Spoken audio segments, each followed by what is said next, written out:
आपण स्टेडियमची पाहणी केलेली आहे, कशा पद्धतीमध्ये काम झालेलं आहे? अतिशय सुंदर, म्हणजे स्टेडियम तर होतंच आधी, पण त्याला खूप रिपेअरी होती, नामदुरुस्ती होतं, पडझड झाली होती, ग्राउंडची अतिशय परिस्थिती फारच खराब होती. पण मला आठवतं की 2 वर्षापूर्वी ज्यावेळेला माझ्याकडे क्रीडा खातं आलं, त्यावेळेला आपण इथे 17 कोटी रुपये इथे दुरुस्तीसाठी आणि सिंथेटिक ट्रॅकसाठी आपण या ठिकाणी दिले. हा सुंदर असा ट्रॅक, म्हणजे 4-5-6 जिल्ह्यामध्ये नसेल इतकं सुंदर लॉन, ग्राउंड, सिंथेटिक ट्रॅक आपण या ठिकाणी केलेलं आहे. सर्व रिपेअरी याची झालेली आहे आणि सुंदर असं स्टेडियम आता खेळाडूंसाठी खेळण्यासाठी आम्ही उपलब्ध करून दिलेलं आहे. पण त्याचबरोबर या ठिकाणी जवळपास 240 कोटी रुपये खर्च करून आपण नवीन स्टेडियम, अतिशय अद्ययावत असं स्टेडियम हे जळगाव शहरामध्ये बांधतोय. त्याची कामाची सुरुवात झाली, टेंडर झालेलं आहे. अतिशय सुंदर स्टेडियम, म्हणजे 5-7 जिल्ह्यामध्ये नसेल, 10 जिल्ह्यामध्ये नसेल इतकं सुंदर स्टेडियम आम्ही जळगाव शहरासाठी या ठिकाणी दिलेलं आहे. मेडिकल हब या ठिकाणी दिलेलं आहे आणि म्हणून जळगाव शहरामधले तर रस्ते पण आम्ही आता सगळे नवीन करतोय, सिमेंट कॉन्क्रीटचे करतोय. जे जे आवश्यक असेल ते सर्व कामं आपण जळगाव शहरामध्ये या ठिकाणी गुलाबराव पाटील आमचे गुलाबभाऊ पालकमंत्री आहेत, तिकडे राजू मामा आमचे आमदार आहेत, महापौर या ठिकाणी आहेत आणि आम्ही सर्व मिळून जळगाव शहरासाठी आता त्याचा कायापालट कसा करता येईल, सुंदर स्वच्छ हरित कसं करता येईल त्यासाठी आमचा प्रयत्न. थोडा पाऊस पडला की आम्हाला जास्तीत जास्त झाडं वृक्षारोपण या ठिकाणी करायचं आहे, कारण शेवटी निसर्गाचा समतोल आपण राखला पाहिजे, पर्यावरणाचा समतोल आपण या ठिकाणी राखला पाहिजे आणि म्हणून आमचं आता जास्तीत जास्त काम जे आहे किंवा लक्ष जे आहे ते आता झाडं लावण्यावर राहणार आहे. पोलीस दलाचा एक कार्यक्रम पार पडला, तुम्ही उपस्थिती लावलेली आहे. एक स्तुत्य उपक्रम होता. खरं तर पोलिसांकडे नेहमी नकारात्मक भावनेने पाहिलं जातं, आज मात्र चांगला एक कार्यक्रम झालेला आहे. तुम्ही काय सांगाल? खरंच परिस्थिती बदललेली आहे. या 12-14 वर्षामध्ये देवेंद्रजी मुख्यमंत्री झाले, नंतर आमचे एकनाथभाई सुद्धा मुख्यमंत्री झाले होते, गृहमंत्रीपद सतत देवेंद्रजीकडे जाय, म्हणून त्यांच्याकडे सुद्धा आता त्यांच्या सोयी सुखसुविधा, कारण आपण अपेक्षा पोलिसांकडून करतो, पण त्यांचे सुद्धा राहण्याची निवाऱ्याची व्यवस्था असेल, वाहनांची व्यवस्था असेल, वेळेचं त्यांचं लिमिटेशन असेल, या सगळ्या गोष्टीमध्ये आता खूप बदल झालेला आहे आणि म्हणून आज पोलिसांचं सुद्धा ज्यांनी चांगली कामगिरी बजावलेली आहे त्यांना प्रशस्तीपत्रक या ठिकाणी देण्यात आलेलं आहे. चोरीचा माल हस्तगत करून पुन्हा ज्याचा माल आहे त्याला देण्याचा एक कार्यक्रम होता. मग मोबाईलपासून असेल, मंगळसूत्र चोरीपासून असेल, कॅश असेल, घरफोडीपासून असेल, जे जे गुन्हे डिटेक्ट झाले आणि त्यात माल हस्तगत झाला, ऐवज हस्तगत झाला तर त्याला सगळ्यांना तो परत देण्याचा कार्यक्रम या ठिकाणी घेण्यात आलेला.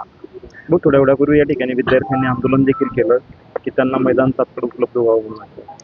नाही, मला या बाबतीत माहिती, पण आम्ही त्यांचं ऐकून घेऊ. नाही झालं तेच उद्घाटन करा त्यांचं म्हणणं होतं किंवा लवकर उद्घाटन करा, पण आता आम्ही कुठे काही फॉर्मॅलिटी पाहिली नाही. आम्ही सगळे आज एकत्र आलो एका कार्यक्रमाला. मी म्हटलं चला की नारळ फोडून घेऊ, कारण शेवटी हे तरुणांसाठी आहे, हे खेळाडूंसाठी आहे आणि म्हणून त्याच्यासाठी आजपासून आम्ही उपलब्ध करून दिलेलं आहे. पण आता कोट्यवधी रुपये आपण टाकतात आहे, पण जे क्रीडा साहित्य आपण आपल्या काळात दिलेलं आहे ते पण आजपर्यंत धूळ खात पडलेलं आहे. त्याला कुठलं इथे स्टेडियमला नाही, कुठलंही मला याची कल्पना नाही, पण आताच मी विचारून घेतो वगैरे जे आहे बॉक्सिंगचे आहे ते अक्षरशः धूळ खात पडलेलं नाही. आम्ही जाऊन ते बघून घेऊ वाटलं तसं असेल तर, पण माझ्या कोणी निर्देशन आणून दिलेलं नाही किंवा सांगितलेलं नाही. साहित्य आपण सगळं दिलेलं आहे. आता समोर हे पण बॅडमिंटन कोर्ट आहे, स्टेडियम आहे, कॉम्प्लेक्स आहे, याची सुद्धा रंगरंगोटी रिपेअरी आम्ही या ठिकाणी लगेच करतो आहोत. त्यासाठी निधी उपलब्ध करून देणार आहोत. नसेल काही तर आम्ही DPTसून थोडेफार पैसे देऊन ही सुद्धा इमारत अतिशय सुंदर आम्ही करणार आहोत. खेळाडूंना उत्साह वाटला पाहिजे, त्यांना प्रोत्साहन निश्चित दिलं गेलं पाहिजे. चांगले खेळाडू सुद्धा आपल्याकडे या ठिकाणी आहेत, पण त्यांना प्रोत्साहन देण्याची सुद्धा गरज आहे आणि म्हणून मला वाटतं की चांगले खेळाडू जर तयार करायचे असतील तर त्यांना तशा सोयी सुविधा, साहित्य हे सुद्धा उपलब्ध करून दिलं पाहिजे. आपण काही म्हणत असाल तर आम्ही निश्चित आताच बघून घेऊ. जिल्ह्याच्या ठिकाणी तर 2 क्रीडांगण होणार आहे, एक 240 कोटीचं, एक 17 कोटीचा हे झाला, पण जे तालुक्याच्या ठिकाणी 1 कोटीमधून जे क्रीडांगण बांधलेले आहे अतिशय दयनीय अवस्था झालेली आहे. त्याच्यामध्ये स्पोर्ट्स पण होत नाही, काय नाही, अक्षरशः सामान चोरीला गेलेलं आहे. त्याकडे जिल्हा क्रीडा अधिकारी तर लक्षच देत नाही. नाही, खरं आहे आपण म्हणत त्याच्यामध्ये काही अर्थी म्हणजे ते खरं सुद्धा आहे. ग्राउंड झाले, वॉल कंपाऊंड म्हणून झालेले आहेत, पण मध्ये फक्त ग्राउंड आहे, साहित्य काही ठिकाणी आहे नाही आहे. मेंटेनन्ससाठी नंतर जो पैसा लागतो तो आपण त्या ठिकाणी दिला जात नव्हता आणि म्हणून अशी दशा अनेक ठिकाणी ग्राउंडची झालेली आहे. पण निश्चित पुढच्या काळामध्ये खरं म्हणजे मला फक्त 2.5 वर्ष मला या खात्याचा कार्यभार मिळालेला होता, अन्यथा मी खरंच यात मोठा बदलच करून टाकला असता. पण तरीसुद्धा सरकार आता आमचं जे माननीय मुख्यमंत्री आहेत, उपमुख्यमंत्री आहेत, हा विषय मी त्यांच्या निश्चित कानावर टाकेन आणि आपल्याला कायमस्वरूपी इथे कशा व्यवस्था करता येतील. तालुक्यातले ग्रामीण भागातले खेळाडू आहेत, त्यांना कसं प्रोत्साहन देता येईल यासाठी आमचा प्रयत्न आहे. पण केंद्र शासन आणि राज्य शासन आपल्याला कल्पना आहे की यासाठी प्रत्येक गावामध्ये ग्राउंड असलं पाहिजे. प्रत्येक गावात सुद्धा खेड्यावर सुद्धा जी गायरांची जमीन आहे, गावठांची जमीन आहे, त्यासाठी सुद्धा आता आर्थिक मदत सरकार त्या ठिकाणी करते आणि प्रत्येक ज्या ज्या ठिकाणी शाळा आहे जिल्हा परिषदची त्या त्या ठिकाणी ग्राउंड असलं पाहिजे आणि त्यासाठी सुद्धा निधीची उपलब्धता सरकारने करून दिलेली आहे. संजय राऊतांनी एक वक्तव्य केलेलं आहे की देवेंद्र फडणवीस दिल्लीत गेले तर ते बावनकुळेंना मुख्यमंत्री करतील, मात्र एकनाथ शिंदेला कधी येऊ देणार नाही. त्यांच्या या वक्तव्यावर तुमची काय प्रतिक्रिया आहे? आता त्यांना अधिकार दिलेत संजय राऊतांना, त्यामुळे आता मी काय बोलू. कोणी दिले आहेत? आता त्यांच्या मते मला वाटतं उद्धवजींनी दिले का कोणी दिले मला माहित नाही, कारण आमच्याकडून तर काही दिले जाणार नाही भाजपाकडून वगैरे असे काही अधिकार. पण आता ते कधी उद्धवजींना पंतप्रधान सांगतात, कधी एकनाथजींना होणार नाही म्हणून सांगतात, कधी बावनकुळेंना सांगतात.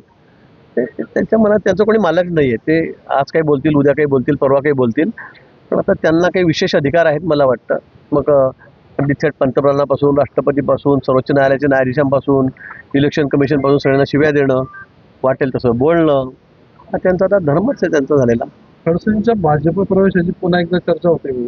तुला भावना माहित हो, मला काही माहिती आहे त्याच्याबद्दल, कारण हे जास्त माहिती ठेवतात सध्या. मी सध्या सगळ्या जिल्ह्यामध्ये जिथे इथे आता पाऊस झाला, अतिवृष्टी झाली, दरड कोसळली, घरं पडलेत, त्या ठिकाणी मी सध्या 8 दिवसापासून फिरतोय. आपल्याला कल्पना आहे 4-5 तारखेपासून 4 तारखेपासून. त्यांच्याबद्दल अधिक माहिती गुलाबभाऊ सांगू शकतील. मागच्या काळामध्ये तुमच्यामुळे त्यांचा प्रवेश रखडल्याची कोणाचा? माझ्यामुळे? माझ्यामुळे मी कसं काय थांबवणार? त्यांची डायरेक्ट हॉटलाईन आहे वरती दिल्लीला, त्यामुळे मी फार छोटा माणूस आहे. माझी तर मुंबईपर्यंत पण हॉटलाईन नाही, त्याच्यामुळे आपल्या जळगावमध्ये बरं आपण आपले भाऊ त्यांनी त्या दिवशी त्यांना वरतून जर ग्रीन सिग्नल मिळाला ठीक आहे ना, मग काय कोणाची काय अडचण आहे का? ते मागच्या वेळेला काही म्हणले ते माझ्या काय तुम्हाला टाकला फोटो काढले, फोटो गायब झाले म्हणून काही म्हणत होते मागे. आपल्याला काही माहिती आहे त्यांच्याबद्दल. भाऊ वाढदिवसाला त्यांनी मी भाष्यकार नाही ना, मी काय राहत आहे का? म्हटले ना की वरून जर ग्रीन सिग्नल मिळत आता ते म्हणतायत, आता तुमची चर्चा चालली आहे, मिळालं तर काय होईल, तर मग मिळालं तर ठीक आहे. हा, भाऊ त्यांच्या वाढदिवसाला त्यांनी भाजपमधील जे जुने सहकारी आहेत म्हणजे गडकरी साहेबांपासून त्या सर्वांनाच निमंत्रण दिलेलं आहे. अच्छा, या वाढदिवसाला ती मोठी माणसं आहेत बाबा, मी त्यांच्याबद्दल काय बोलू. त्यांचा वाढदिवस तसाच होईल, दिल्लीपासून लोक येतील सगळे, मी त्याच्याबद्दल काय जास्त टिप्पणी करू. तुम्हाला वाढदिवसाचा निमंत्रण त्यांना शुभेच्छा आहेत. नाही अजून तरी मिळालं तुम्हाला आलो नाही मिळाला तर जाल का? नाही आम्हाला कोणाला म्हणतो नाही मिळालं तर जाल. आता असं जर तर नाही मिळालं तर विचार करू. हो तुला भाऊ मतदारसंघ शोधता कोण? हा वेगळा मतदारसंघ काय अजून 3 वर्ष आता दामलेला सांगितलं मी, पण 3 वर्ष बाकी आहे अजून निवडणुका. मी दामलेला तेच सांगितलं आपल्याला की 3 वर्ष बाकी असताना अजून हा विषय करणं म्हणजे थोडं बरोबर वाटत नाही मला. ओके ठीक आहे.